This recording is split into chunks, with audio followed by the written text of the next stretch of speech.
Okay, now we are starting with the question number 6. Okay, आज के lecture में जितने भी क्वेश्चंस रहेंगे ना थोड़े अलग रहेंगे, तो प्लीज वीडियोस के टाइम पे आपको ये लेक्चर देखना इंपॉर्टेंट है. ठीक है ना. The balance sheet of Hindustan company limited आज on 31st March 2007 was as under share capital equity share of ₹100 each, equity share of ₹50 each. तो फर्स्ट कैटेगरी का जो इक्विटी शेयर है उसके एक शेयर का वैल्यू कितना अवेलेबल है 100. तो we can say that this is a value for per share.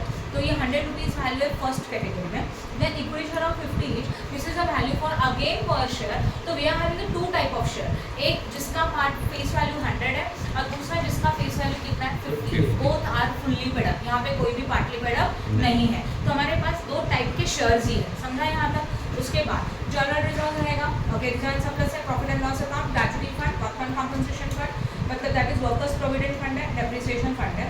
Then creditors है, लायबिलिटी फॉर एक्सपेंसेस है, बैंक ओवरड्राफ्ट है. If you observe liability side में हम लोगों को आउटसाइडर लायबिलिटी यूज होता है कि नहीं.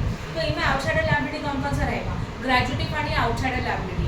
सी, आउटसाइडर लायबिलिटी मीन्स ऐसा लायबिलिटी कि जो हम लोगों को कंपलसरी पेड करना ही पड़ता है. तो जो हमारे वर्कर्स का, एम्प्लॉयज़ का जो ग्रेच्युटी फंड है वो उनको पे करना पड़ेगा. तो this is your outsider liability. तो आउटसाइडर लायबिलिटी में क्या क्या आएगा, gratuity fund, workers provident fund, depreciation fund, creditor, liability for expenses as well as BOD. All these are your outside liabilities. Assets में जाओ, goodwill, right सिद्धार्थ, यहाँ ध्यान दो, जो भी है ग्राफ बंद कर दो, बाद में लिखना. फिक्स एसेट्स है, स्टॉक है, डेटर्स है, cash, prepaid expenses, preliminary expenses, these are the losses. Now come to the adjustments. Dividend paid for the last 3 years at the rate of 12%, 11%, 12%. Now we are having a dividend for last 3 years. हाँ या ना, पिछले 3 साल का dividend हमारे पास है. When in your question rate of different years rate of dividend is given, means we can say that yield value निकालना है by which method, dividend basis to. Okay, इसके लिए डिविडेंड देके रखा है. नॉर्मल रेट ऑफ रिटर्न है 10%, that is NRR. Fix assets worth ₹8 lakh. जिनके पास text book है ऊपर जाके फिक्स एसेट्स को टिक करके रखो, because fix assets having a revised value. Goodwill is value 5,68,666. Again goodwill is also having a revised value. तो जब भी हम लोग एसेट्स का टोटल करेंगे at that point we are to consider the which value, revised value. समझा यहाँ तक. देन उसके बाद डेटर्स आर कंसीडर बैड 30,000. हमारा डेटर्स बैड है मतलब बैड डेब्ट्स है. तो बैड डेब्ट्स डेटर में से क्या होता है, माइनस होता है first point. As well as जो भी हमारे बैड डेब्ट्स है वो करंट ईयर के प्रॉफिट में से भी माइनस होता है, क्योंकि इनकी वजह से प्रॉफिट क्या होगा, रिड्यूस होगा ना. तो जब क्वेश्चन में बैड डेब्ट्स दिया जाएगा, न्यू बैड डेब्ट्स, तो ये फर्स्ट पॉइंट ये डेटर में से माइनस होगा. एज वेल एज अगर प्रॉफिट अवेलेबल है तो ये प्रॉफिट में से भी माइनस होगा, बिकॉज ऑफ बैड डेट्स पर profit is going to be reduced. इसके लिए 30,000 प्रॉफिट में से माइनस होगा. क्लियर हो गया. ठीक है, नेक्स्ट वन अवेलेबल है liability for expenses no longer required. मतलब जो भी हमारा लाइबिलिटी है 50,000 का नो लॉन्गर रिक्वायर्ड, मतलब अभी हम लोगों को वो नहीं चाहिए, तो ये लाइबिलिटी कैंसिल हो गया. तो क्वेश्चन में जाके ऊपर क्रॉस मार्क करके छोड़ दो. When at the time of consider the liabilities, ये लायबिलिटी कंसीडर नहीं होगा, अभी वो हमारा लायबिलिटी नहीं है. Then there is a claim for bonus amounting 1 lakh are likely to be paid. Okay, अभी हम लोग एक न्यू लायबिलिटी जनरेट हो गया, 1 लाख का बोनस पेड करने का है, येस और नो. तो जो भी हम लोगों को 1 लाख का बोनस पेड करने का है वो बोनस का अमाउंट पहला effect as a liability consider होने वाला है, हाँ या ना. और दूसरा इफेक्ट कहाँ जाएगा इसका, ये जाएगा अगेन इसके वजह से अगर करंट ईयर में हम लोगों ने बोनस पेड किया तो these are the expenses in future.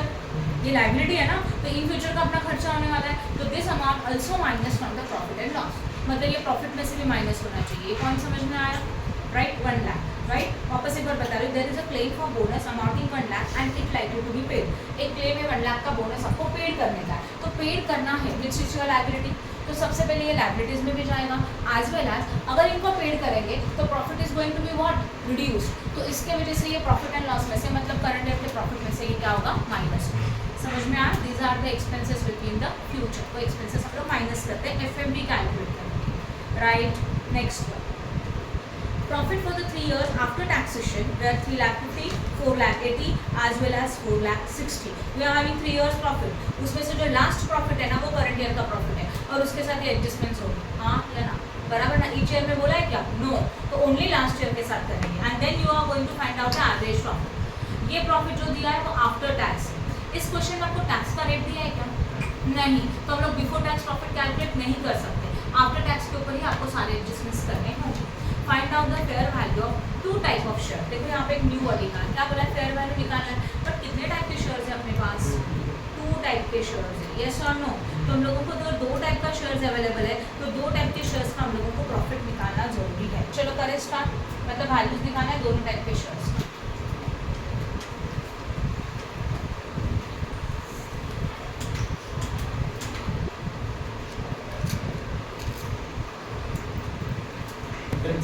हाँ, intrinsic value method. Intrinsic value method में क्या करते हैं हम लोग, एसेट्स माइनस लायबिलिटीज। तो क्वेश्चन नंबर क्या है हमारा, 6 में लिखेंगे इंट्रिंसिक वैल्यू मेथड। मैं वर्ड्स शॉर्ट फॉर्म यूज कर रही हूँ, आप लोग इसका फुल फॉर्म यूज करेंगे। उसमें करना है calculation of what, net assets. Calculation of net assets में फर्स्ट कॉलम आता है पर्टिकुलर्स, बाद में amount as well as what, amount, particulars, amount as well as amount. चलो बताओ फटाफट, सबसे पहले क्या आएगा, एसेट्स। एसेट्स में जो रिवाइज वैल्यू के साथ बताओ। पहले फिक्स एसेट्स है, क्या है, गुडविल, फिक्स एसेट्स जो भी है बताओ। अच्छा ठीक है, गुडविल का भी रिवाइज वैल्यू है, कितना है गुडविल का revise value, 5,68,666। Then fixed assets कितने, 8 lakh. Next shop 12 lakh. 12 lakh. Next debtors. Debtors है कितने का बताओ जरा, 14 लाख। बट अपना रूल क्या था, yes 14,50,000। Stop talking. Minus bad debts कितने का है, 30,000। कितना मिलेगा, 14,20,000। डेटर्स के बाद कैश, हाउ मच, 1 लाख। इसका करो टोटल, 40 की 40 ना, 40,88,000। प्रीपेड एक्सपेंस हाँ नहीं, प्रीपेड एक्सपेंसेस नहीं आएगा, वो तो एक्सपेंसेस पेड कर दिया ना ऑलरेडी, वो तो एसेट्स है नहीं, तो वो नहीं आएगा। फिर कितना करो, 40। प्रीपेड एक्सपेंसेस भी आएगा, प्रीपेड एक्सपेंस भी आएगा, ओनली लॉसेस नहीं आएंगे। लॉसेस से प्रीवियस एसेट्स कौन से होते हैं, हाँ वो नहीं आएंगे, प्रीपेड एक्सपेंस आएगा। चलो बताओ कितना है, 20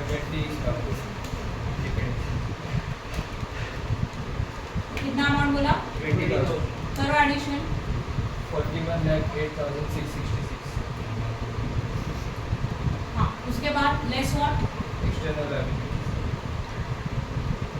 आउटसाइडर लायबिलिटी। चलो बताओ आउटसाइडर लायबिलिटी बैलेंस शीट पे जाओ, फर्स्ट वाला लायबिलिटी क्या है, ग्रेच्युटी फंड, हाँ कितना, 1 lakh. Next one workers provident fund, PF कितना, 50,000। Second row workers provident fund कितना है, 50,000। लॉसेस है वो नहीं आता। बाद में सैलरी क्रेडिटर्स, सैलरी क्रेडिटर कितना, 2,50,000। 2,50,000। आपको समझ में आ रहा है, देखो क्या क्या था हमारे पास लायबिलिटीज, वर्कमैन ग्रेच्युटी फंड आएगा, वर्कर्स प्रोविडेंट फंड भी आएगा, अभी बीच में आया डेप्रिसिएशन फंड। डेप्रिसिएशन फंड नहीं आएगा बिकॉज इसका एसेट्स का रिवाइज्ड वैल्यू है कि नहीं है। तो अगर एसेट्स का रिवाइज वैल्यू मतलब इसमें से ऑलरेडी हमारा डेप्रिसिएशन का है कंसिडर कर दिया, तो इससे डेप्रिसिएशन नहीं आएगा। डेप्रिसिएशन के बाद क्या आता है, बोलो, क्रेडिटर्स है। क्रेडिटर्स के लिए कितना अमाउंट है, 2,50,000। आफ्टर दैट क्रेडिटर्स के बाद क्या होगा, यस बीओडी कितना, 3 लाख। आया ना, बीच में था एक लाइबिलिटी फॉर एक्सपेंसेस, वो किया कि हम लोगों ने नहीं लिया, क्यों, बिकॉज क्वेश्चन में आपको बोला है clearly liability for expenses is no longer required, अभी वो नहीं है तो वो कैंसिल हो गया। उसके बाद next one, okay bank overdraft हो गया। एंड अभी एडजस्टमेंट में उन्होंने एक न्यू लाइबिलिटी दे के रखा है, बोनस, और वो बोनस कितने का है, 1 लाख। करो टोटल प्लीज, 850। करो इसको माइनस 666, राइट है। इसको क्या बोला जाएगा, नेट एसेट्स।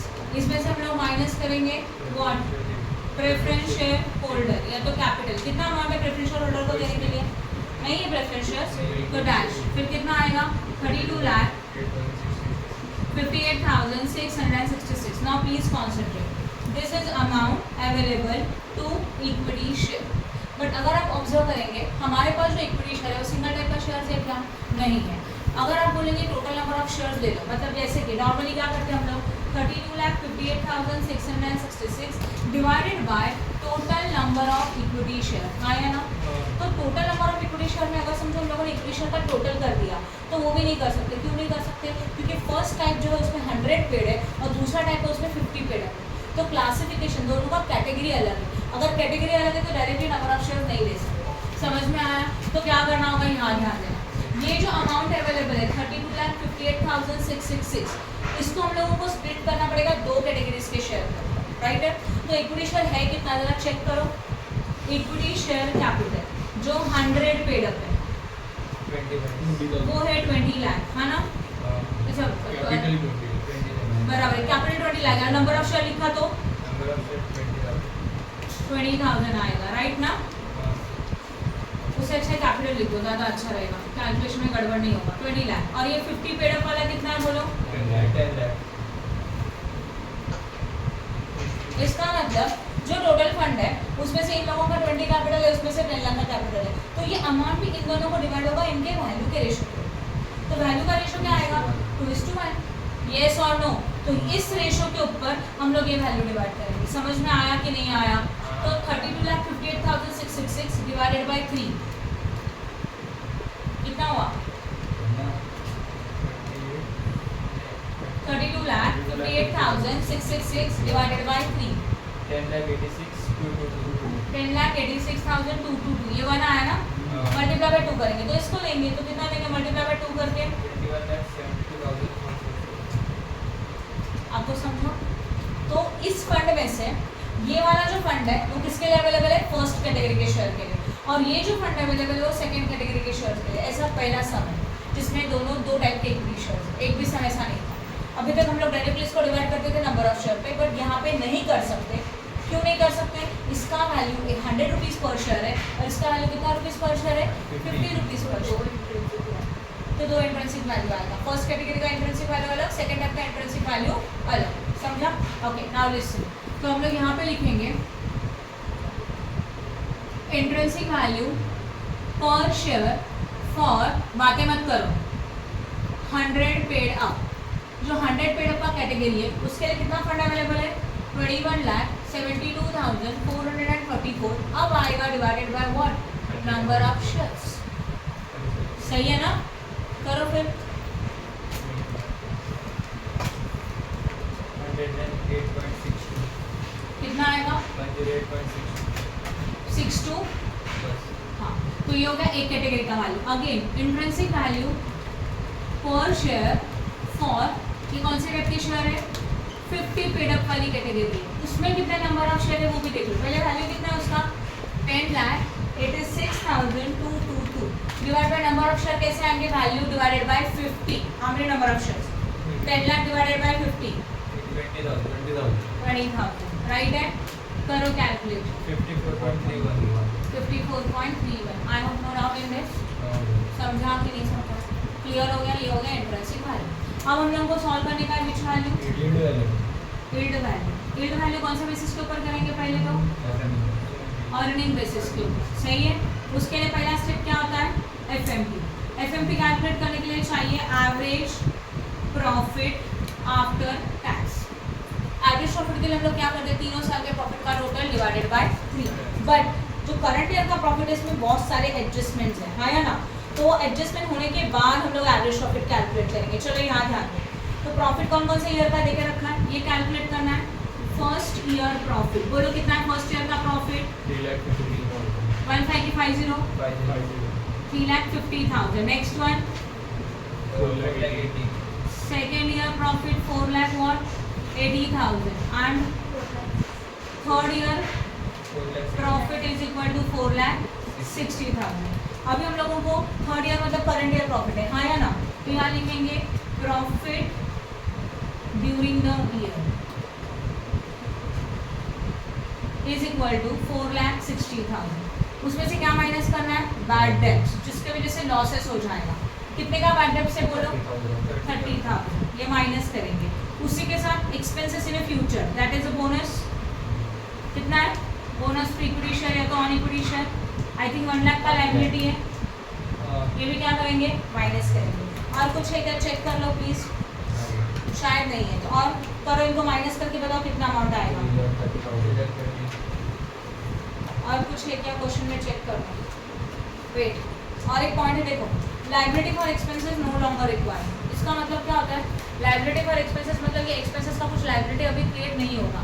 तो दीज आर द एक्सपेंसेस जो कैंसिल हो गए। Means we can say that expenses in a past but not in a future. हाँ या ना? Expenses in a past but not in a what, future. क्या करते हैं इसको, प्लस की माइनस? प्लस। पास्ट का एक्सपेंस है, फ्यूचर में नहीं होगा, इसकी वजह से प्रॉफिट होगा, ये राइट ना? तो इसको क्या करेंगे, add liability no longer required. कितना अमाउंट है? 50,000 है ना? करो एडिशन, इनका कैलकुलेशन करो।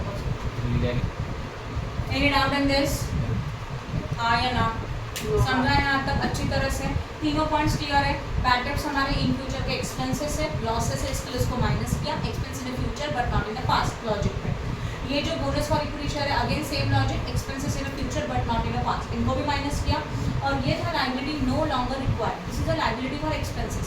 तो कुछ एक्सपेंसेस है जो फ्यूचर में होने वाले थे, राइट? अभी वो नहीं होंगे, तो नहीं होंगे तो प्रॉफिट उतने से क्या होने वाला है, इंक्रीज होगा। तो expenses in past but not in future, वो वाला पॉइंट यहाँ पे आएगा। सब करके आपको करंट ईयर का प्रॉफिट कितना मिला? 3,80,000। देन समझा कि नहीं समझा? तो इसको बोलेंगे प्रॉफिट और FMP for which year, current year.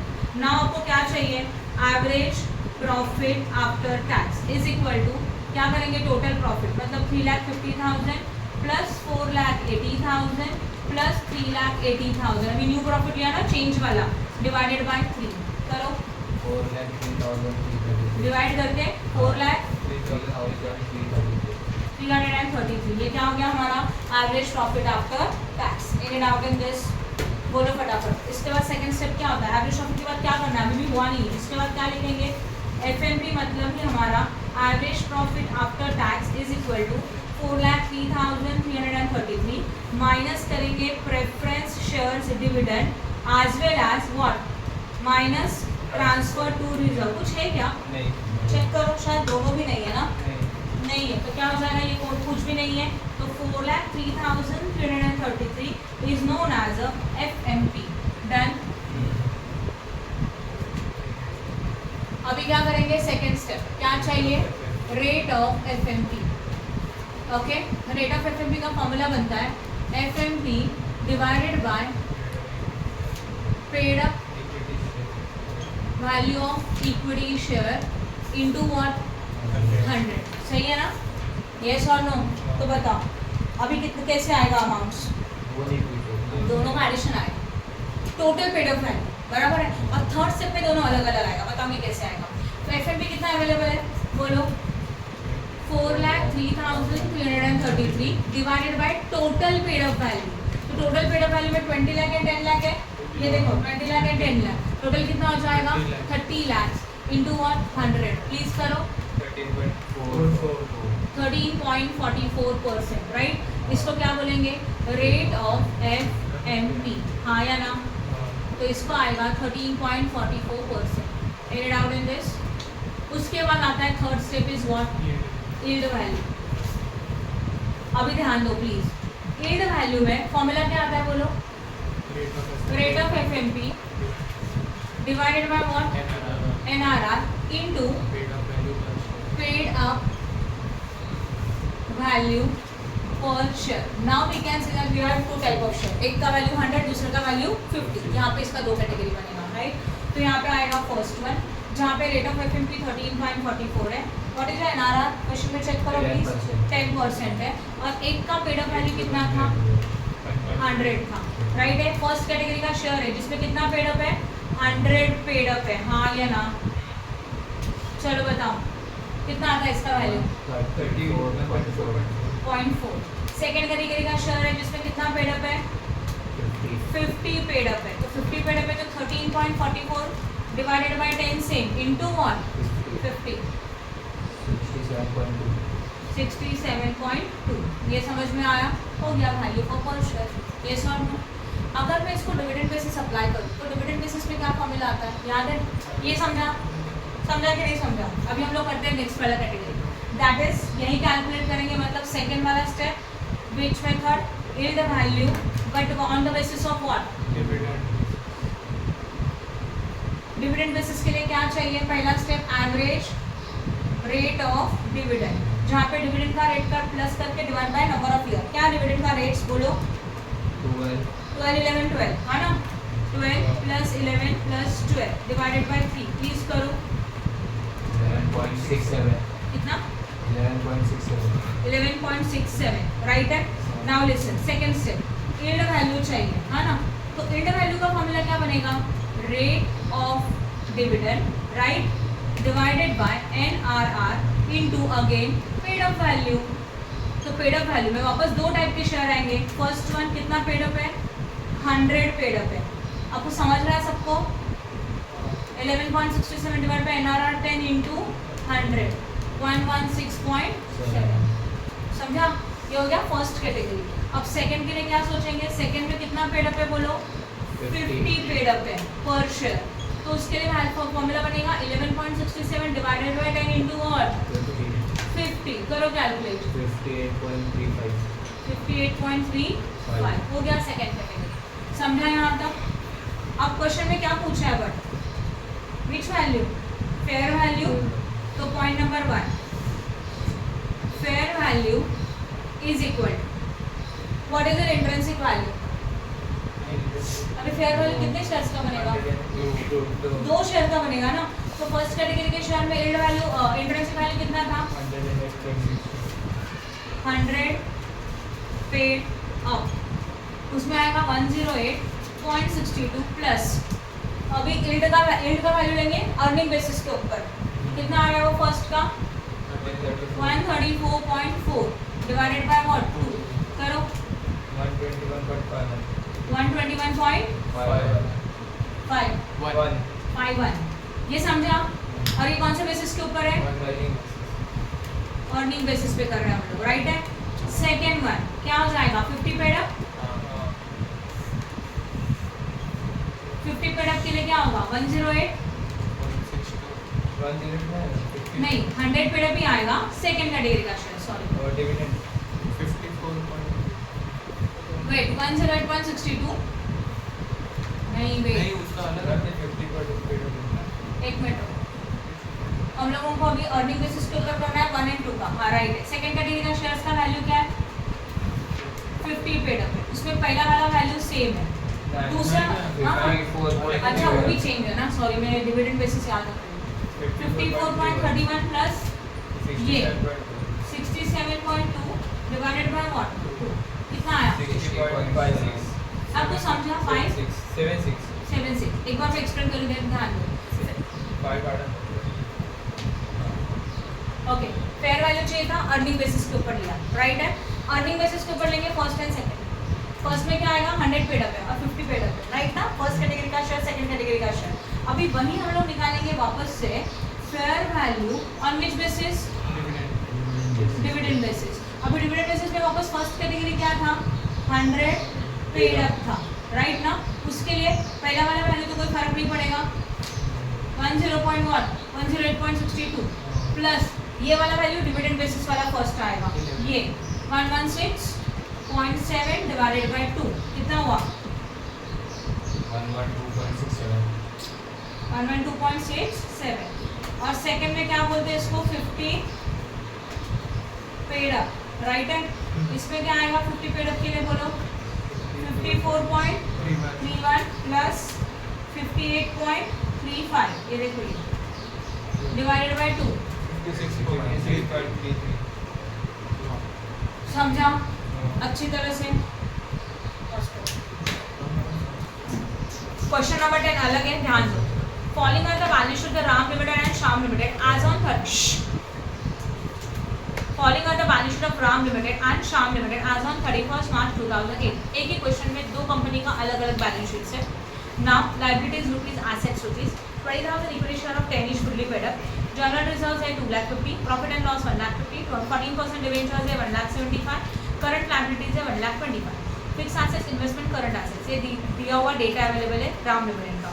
Shyam limited में 9,000 equity share of 10 is fully paid up, general reserves, profit and loss account, sundry creditor, bill payable. Then fix assets है उसमें current fix assets and current assets Ram limited agreed to take over Shyam limited. Ram limited ने decide किया कि वो Shyam limited को क्या करेंगे, taken over करेंगे, हाँ या ना? ओके, तो वी कैन से दैट ये सम टेकन ओवर वाला सम है। इसमें से which company is a vendor company? Vendor means closing company कौन सा है? Shyam limited, right. और वो is a purchasing company? Ram limited. Ram के ऊपर लिख के रखो P, purchasing company, and Shyam is a vendor company, तो वी। तो क्लोज होने वाला company vendor company. Find out the ratio of exchange of shares on the basis of book value. क्या बोला है? हम लोगों को रेशियो निकालना है। याद आ रहा है रेशियो हम लोगों ने इसके पहले भी कभी किया था एक चैप्टर में। एक्सचेंज का रेशियो चाहिए, बट ये एक्सचेंज का रेशियो कौन से बेसिस के ऊपर चाहिए? बुक वैल्यू के ऊपर, राइट है। तो बुक वैल्यू का मतलब we can say that intrinsic value. Book value means what? Assets minus liability, we got net assets. उस बेसिस के ऊपर हम लोग रेशियो निकालेंगे। तो सबसे पहले हम लोगों को कैलकुलेशन करना होगा नेट एसेट्स, राइट है? यस और नो? ओके, चलो करें start. Question number what? Question number 10, जहाँ पे हम लोग लिखेंगे कैलकुलेशन ऑफ नेट एसेट्स। अभी हम लोग दोनों कंपनी का एक साथ भी बना सकते हैं, हाँ या ना? दोनों का अलग अलग बनाएंगे तो बहुत टाइम लगेगा, उससे अच्छा दोनों का एक साथ बना देंगे। एक ही सिंगल कॉलम यूज करेंगे। ये रहेगा राम श्याम, यहाँ पे क्या लिखेंगे? पर्टिकुलर, राइट है। चलो सबसे पहले एसेट्स। मुझे लगता है किसी का भी रिवाइज वैल्यू नहीं है, तो ऑब्वियसली कौन सा वैल्यू लेने का है? सबका बुक वैल्यू। जहाँ एसेट्स में क्या क्या एसेट्स है? फिक्स एसेट्स है, इन्वेस्टमेंट है, करंट एसेट्स है। Fix assets, investment, current assets. अगर आपका अमाउंट पता 3,50,000, देन 2,50,000, देन 3 lakh, 3 लाख, सही है ना? शाम में बोलो 1,50,000। नेक्स्ट। फिर करंट एसेट्स में 1 लाख। इन्वेस्टमेंट नहीं है क्या? करंट एसेट्स में क्या? 1 लाख, राइट। ये समझ में आया सबको? गुड। उसके बाद इनका क्या करेंगे हम लोग? टोटल। चलो करो टोटल एसेट्स बोलेंगे इसको। 9 years, फर्स्ट कंपनी का 9 lakh, 9 लाख, सेकेंड कंपनी का 2,50,000, 2,50,000, राइट है। इसमें से हम लोग माइनस करेंगे एक्सटर्नल लायबिलिटी। यस और नो? सेकेंड रो ध्यान दो। एक्सटर्नल लायबिलिटी में देखो सर, दोनों का लायबिलिटीज ऑब्जर्व करो। ऊपर वाले में डिबेंचर्स है, करंट लायबिलिटीज है, आया ना? नीचे है क्रेडिटर एंड बिल पेबल, दोनों अलग अलग है। तो प्रॉपर डिटेल लिखेंगे। 14% डिबेंचर, कितना है 14% डिबेंचर? 1,75,000। ये सिर्फ फर्स्ट कंपनी में है, ये सेकंड कंपनी में नहीं है, तो सेकंड कंपनी में क्या आ जाएगा? डैश। 14% डिबेंचर के बाद क्या आएगा? Current liabilities. बोलो 1,25,000 फर्स्ट में, सेकंड में है क्या? नहीं है, तो डैश। ये तो समझ में आया। उसके बाद नेक्स्ट इज व्हाट? क्रेडिटर ना। नेक्स्ट कंपनी का देखो सन्ड्री क्रेडिटर, जो फर्स्ट में नहीं था। सेकंड में कितना है? 50,000 श्याम लिमिटेड में। और बिल पेएबल फर्स्ट में कितना है? नहीं है, सेकंड में कितना है? 20,000। अब लायबिलिटीज को क्या किया जाएगा? सीधा माइनस। तो चाहिए तो ऐसे भी कर सकते हैं, टोटल लायबिलिटी। टोटल लायबिलिटी में इन दोनों का टोटल 3 लाख, और यहाँ पे कितना आएगा? 70,000, राइट। अब हम लोगों को चाहिए नेट एसेट्स। नेट एसेट्स का मतलब क्या होता है? ए माइनस व्हाट? बी। अगर मैंने इसको ए लिखा, राइट, और ये बी है, तो दोनों को क्या किया जाएगा? माइनस करो। 9 लाख माइनस 3 लाख, 6 lakh, और 2,50,000 माइनस 70, 1,80,000। 1,80,000। ये समझ में आया सबको? हाँ या ना? तो ये हमारा हो गया। अच्छा ठीक है, इसमें से क्या माइनस करता है? प्रेफरेंस शेयर होल्डर है क्या कुछ? नहीं है, तो अमाउंट उतना ही आएगा उसका। Means this is how much? 6 lakh as well as 1,80,000। और इसको बोला जाएगा amount available to equity shareholder, right है? समझा कि नहीं समझा? राइट है, ओके। अब amount available to equity share जितना भी आया, सबको समझ रहा है जो मैं सॉल्व किया वो ऑनलाइन स्टूडेंट? अब इसके बाद क्या होगा? हम लोगों को चाहिए intrinsic value for per share. Formula पता है? अमाउंट अवेलेबल टू, बोलो, divided by number of share. Now we are having two different company, तो दोनों का इंट्रिंसिक वैल्यू अलग अलग आएगा। देखो पहला कौन सा कंपनी है? राम लिमिटेड में amount available to equity share कितना है? 6 लाख से। उसको डिवाइड करेंगे व्हाट? Number of shares. कितना नंबर ऑफ शेयर्स है बोलो? 20,000। करो 20,000 से डिवाइड, 30 आया। एंड फिर शाम के लिए है 1,80,000 डिवाइडेड बाय 9,000 कितना हो रहा है 20। ये समझा? ये हम लोगों का नॉर्मल सम सॉल्व हो, बट इतना करके रुकना है क्या नहीं। क्वेश्चन में क्या बोला, एक्सचेंज रेशियो बोला है, राइट। एक्सचेंज रेशियो चाहिए आज वेल एज ओल्ड कंपनी को, मतलब वेंडर कंपनी को कितना नंबर ऑफ शेयर्स देगी राउंड लिमिटेड। उसके लिए फॉर्मूला क्या बनेगा, अब ध्यान दें। एक्सचेंज रेशियो को ही हम लोग स्वैप रेशियो बोलते हैं, हाँ या ना। एक्सचेंज रेशियो के लिए अभी आपको वैल्यू तो मिल चुका है ऑलरेडी, डायरेक्टली फॉर्मूला भी यूज कर सकते हैं। तो value per share of vendor company divided by value per share of which company, purchasing company. सही है ना, समझा कि नहीं समझा? क्लियर है कैसे आया ये कैसे आया? सिंपल है, हम लोग याद है आपको लिखते थे purchasing company and vendor company. Purchasing company का वैल्यू कितना है चेक करो 30 और इसका कितना है 20, है कि नहीं है? तो फिर हम लोग निकालते थे ओल्ड कंपनी के लिए कितना, ओल्ड कंपनी का नंबर ऑफ शेयर कितना है 9,000। ऐसे हम लोग ने सेकेंड चैप्टर जिसके पहले का चैप्टर था उसमें ऐसे ही किया था ना। These are the value per share for new form, this is the value per share for old form. तो ओल्ड फॉर्म में जो नंबर ऑफ शेयर है उनके लिए कितना, ये लॉजिक होता था। बट अभी हम लोगों को रेशियो चाहिए, इसके लिए हम लोगों ने ये लिखा बराबर। तो रेशियो के लिए क्या आएगा, ऊपर आएगा ओल्ड कंपनी का वैल्यू, नीचे आएगा न्यू कंपनी का वैल्यू, राइट। कैसे देखो 9,000 इंटू 20 डिवाइड बाय 30। हम लोग 9,000 नहीं ले रहे, क्या आया ना 20 डिवाइड बाय 30, ओल्ड का वैल्यू डिवाइडेड बाय न्यू का वैल्यू। समझा कि नहीं समझा? रेशियो चाहिए इसके लिए ये निकाला, डायरेक्टली नंबर ऑफ शेयर चाहिए तो नीचे वाला कैलकुलेशन कर दो। बोलो कितना रेशियो आएगा 0.67। इसका मतलब एक शेयर के लिए इतना शेयर्स मिलेगा, हाँ या ना। अब नंबर ऑफ शेयर्स निकाल दें, number of shares to Shyam limited from Ram limited. Shyam limited के खुद के नंबर ऑफ शेयर कितने थे 9,000, उसको कितना शेयर मिलेगा 0.67। करो मल्टीप्लाई 6,000 व्हाट 30। ये लॉजिक समझा? यही मैंने इसके पहले क्या बताया था, 30 न्यू कंपनी का शेयर है मतलब परचेसिंग कंपनी का, एंड 20 वेंडर कंपनी का शेयर है। वेंडर कंपनी के शेयर्स को परचेसिंग कंपनी के कितने शेयर मिलेंगे, तो कैसे करते थे 9,000 इंटू 20 डिवाइड बाय 30 करके देखो बराबर ही रहेगा 6,000। समझा? कितना है 6,000। ओनली 6,000। फुल लेना ना, फुल लिया पूरा लेके करो, हाँ पूरा लेके करना चाहिए। आपको पता है पॉइंट में आता है रिकरिंग आता है तो ऑलवेज वो रिकरिंग वैल्यू कंसीडर करना है, तो आंसर राइट नहीं आएगा। क्यों नहीं आएगा, ये 6 के बदले आप 7 ले रहे हो तो हर इसमें आपको 1 का आंसर चेंज बढ़ेगा, इसलिए देखो बराबर 30 वैल्यूज 30 नंबर ऑफ शेयर्स बढ़े। क्लियर हो रहा है? इसलिए यहाँ पे वैल्यू 6 7 है, बट आप लेके कितना करेंगे, देखो दोनों भी सेम आएगा। समझ में आया? हाँ या ना? कुछ डाउट है इसमें? Okay, now we are starting with the question number 12. Following is the summarized balance sheet of a company. ध्यान दो, as on 31st March 2010, liabilities rupees as well as what assets and rupees 5,000 5% preference share of 100 each, 50,000 equity share of 20 each. तो यहाँ पे equity share का value 20 है, number of share 50,000 है. General reserves are given, profit and loss is also given, secure loan given, 6% debentures are there, creditors as well as liability for expenses. इनमें से हमारा outsider liability है secured loan 6% debenture creditor as well as liability for expenses fix assets investment stock in trade debtors and cash at bank for the purpose of valuation of share fix assets are depreciated by 10%। तो क्या होना चाहिए fix assets का value 10% से reduce होना चाहिए। Investment are to be taken at 5,40,000 investment का value कितना आएगा 5,40,000। Sundry debtors are to be further reduced by 5%। Sundry debtors क्या हो जाएगा 5% से रिड्यूस हो जाएगा।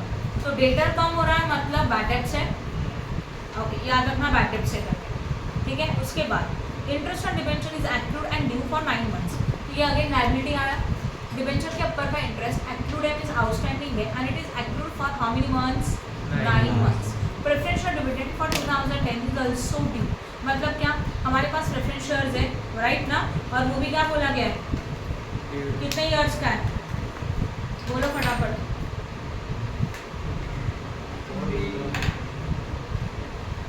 प्रेफरेंस का डिविडेंड ड्यू है, is also due neither on the basis of the provided and balance sheet. Balance sheet पे नहीं लिखा है, कहीं नहीं लिखा है, तो प्रेफरेंशियल का डिविडेंड भी आपको पेड करने का है। Preference shares are liable to redeem at a premium of 10%। ऊपर से अगर प्रेफरेंस शेयर को रिडीम करेंगे तो कितने परसेंट में? 10% प्रीमियम पे रिडीम करोगे, राइट। उसके बाद calculate the value of equity share. मुझे बताओ यहाँ पे कौन सा मेथड यूज करोगे? इक्विटी शेयर का वैल्यू फाइंड आउट करना है, ऑब्वियसली सारे चैप्टर में यही करते आ रहे हैं। Value of equity share method कौन सा आएगा? इंट्रिंसिक, यील्ड की फेयर? इंट्रिंसिक। क्यों इंट्रिंसिक? रीजन बता। यस, यील्ड के लिए जो डेटा चाहिए, एफएमपी, एनआरआर, एवरेज प्रॉफिट दिया है क्या क्वेश्चन में? नहीं। तो यहाँ पे कौन सा मेथड यूज होगा? Only intrinsic value method. Intrinsic value method में एसेट्स में से लायबिलिटी माइनस करके प्रेफरेंस माइनस करके मिल जाएगा, ठीक है ना। चलो करके दिखाते हैं। तो क्वेश्चन रीड किया, अब इसमें वैल्यू फाइंड आउट करना है, इंट्रिंसिक वैल्यू मेथड। उसमें चाहिए net calculation of net asset, assets के एसेट्स का टोटल। रिवाइज वैल्यू दिया है क्या किसी का? चेक करो क्वेश्चन में रिवाइज वैल्यू है क्या? हाँ है, फिक्स एसेट्स का है एज वेल एज इन्वेस्टमेंट है as well as what debtors are also given. चलो बताओ फिर स्टार्टिंग में पहला क्या आएगा क्वेश्चन के हिसाब से? Fix assets. Fix assets calculate पे लो 19 लाख, उसमें से हम लोग माइनस करेंगे 10%, दैट इज 1,90,000। 17 लाख 10,000, ये हो गया फिक्स एसेट्स। फिक्स एसेट्स के बाद आएगा इन्वेस्टमेंट। इन्वेस्टमेंट के लिए कुछ बोला है क्या? हाँ दिया है, इन्वेस्टमेंट का वैल्यू कितना है बोलो? 5,40,000।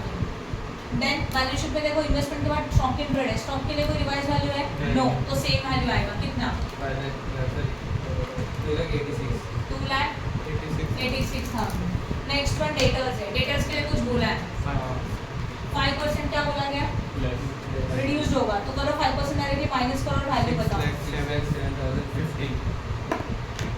Okay, next one cash as it is आएगा, उसका रिवाइज वैल्यू नहीं होता नॉर्मली। कितना? 1,12,500। करो एडिशन। 32,55,550। उसमें से माइनस करेंगे external liability, that is outsider liability. हाँ या ना? 6%। आउटसाइडर लायबिलिटी में क्या क्या आएगा? Yes, 6% secured loan. अच्छा वो हेडिंग है ना क्या है? उसके अंदर आता है 6% डिबेंचर, कितना? 4 लाख। नेक्स्ट वन क्रेडिटर है 1,37,000 है ना? 500। Creditor 1,37,500। Next Liabilities for expense liability for expenses कितना? 62,500। 62,500। Next 6 lakhs। खत्म। इनका टोटल करो, 6 lakhs। राइट हैंड करो माइनस। 26 lakh 50,000। वेट, और भी कुछ लायबिलिटीज है ना क्वेश्चन में, वो भी तो लेने होंगे। देखो क्या क्या दिया है। Interest on debenture is accrued is outstanding और ड्यू फॉर 9 मंथ्स। तो इंटरेस्ट ऑन डिबेंचर कितने मंथ्स के लिए बाकी है? 9 मंथ्स के लिए। यहाँ लिखेंगे इंटरेस्ट ऑन डिबेंचर। डिबेंचर है 4 लाख के, उसके ऊपर 6% इंटू 9/12, 9 मंथ्स का चाहिए कितना? 18 सही है। और उन्होंने प्रेफरेंशियल्स का डिविडेंड बोला है, बट प्रेफरेंशियल का डिविडेंड यहाँ नहीं आएगा। प्रेफरेंशियल का डिविडेंड नीचे लिख सकते हैं, अमाउंट पेड टू प्रेफरेंशियल्स में। करो इनका कैलकुलेशन अभी। 26 lakh 37,000। 26 lakhs 37,550। 37 ना 550, करो माइनस।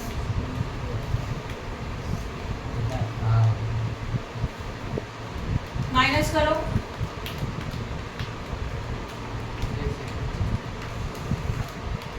6,18,000। कितना आया? 6,18,000। पक्का? 6,18,000 रहता है हम टोटल में बोलेंगे। इसका टोटल बताओ कितना है? 6,18,000। अब माइनस करो 26,37,550। 550। किसी को कुछ डाउट है? कैलकुलेशन करना प्लीज टेक बुक से मत बताओ। ये समझ में आ सबको? ओके। अब इसमें से इसको क्या बोला जाता है? Amount available to equity as well as what? Preference shareholder. इसी को नेट एसेट्स में लिख सकते हैं। अब हम लोग लिखेंगे प्रेफरेंस शेयर होल्डर। ध्यान दो प्रेफरेंस होल्डर को हम लोग क्या क्या देने वाले हैं। सबसे पहले डिविडेंड देंगे 1 ईयर का, बोला है ना क्वेश्चन में डिविडेंड। ओके, डिविडेंड हम लोगों को कितना ईयर का पेड करना है? 1 ईयर का। जाओ क्वेश्चन में। प्रेफरेंशियल्स 5 लाख है, 5 लाख के ऊपर 5% कितना आता है? 2,500। 25,000। मतलब 25 ना 5 लाख है। अच्छा, तो 5 लाख के ऊपर कितना आएगा? 25,000। फिर आएगा प्रेफरेंस शेयर कैपिटल, वो कितना होगा? 5 लाख। अब उन्होंने ये बोला है जब इनको हम रिडीम करेंगे 10% प्रीमियम पे रिडीम करेंगे, तो 10% प्रीमियम मतलब 5 लाख के ऊपर और 10% पे करेंगे, तो यहाँ पे आएगा प्रीमियम ऑन रिडम्पशन, और वो कितना होगा 50,000, दैट इज 5,75,000। करो माइनस,